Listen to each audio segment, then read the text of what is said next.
hello लोगोफोर good morning सालायदों गारिखौ ओमफ्राय फिसाखौ स्कुलाव गारलांनानै आं माबायाव थांसै आरोना गेरेजावहाय थांसै गेरेजनि थाखाय ओंखारना फैखाबाय आरोना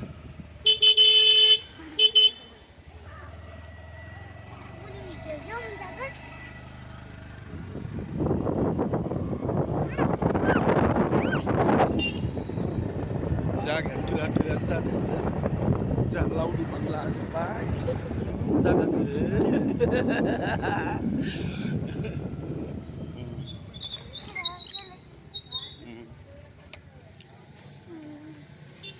दे ओंखारदो दे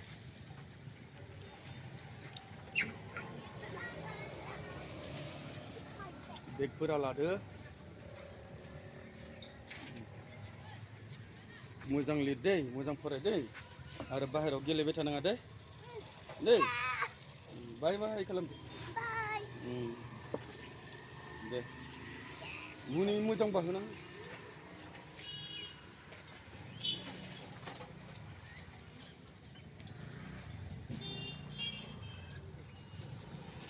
थांदो दे बाय